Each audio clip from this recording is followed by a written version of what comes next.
उत्तर प्रदेश के बदायूं जनपद कोतवाली दातागंज में शुक्रवार सुबह उस वक्त सनसनी मच गई जब फुफेरे भाई को ममेरे भाई ने गोली मारकर मौत के घाट उतार दिया और खुद आला कत्ल के साथ थाने पहुंच गया और खुद को सरेंडर कर दिया।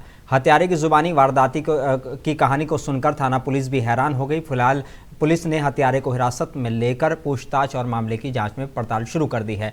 वहीं दबी जबान में चर्चा है कि वारदात के पीछे मृतक की प्रेम प्रसंग की कहानी रही है।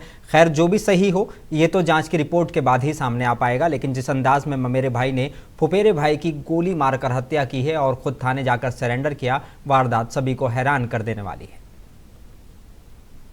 थाना दातागंज अंतर्गत थाने से लगभग 2 किलोमीटर दूरी पे हाईवे पे आज कल्लू सिंह पुत्र मुरारी सिंह निवासी नेवादा थाना वजीरगंज, जिनकी उम्र लगभग 30 वर्ष है, कि उनके फुफेरे भाई दीपक सिंह ने, जो सैजनी थाना मुसाजाक का निवासी है, आज गोली मारकर हत्या कर दी तथा दीपक सिंह स्वयं आला कत्ल को लेकर के थाना दातागंज पर पहुंचा और उसने इस घटना का बयान किया।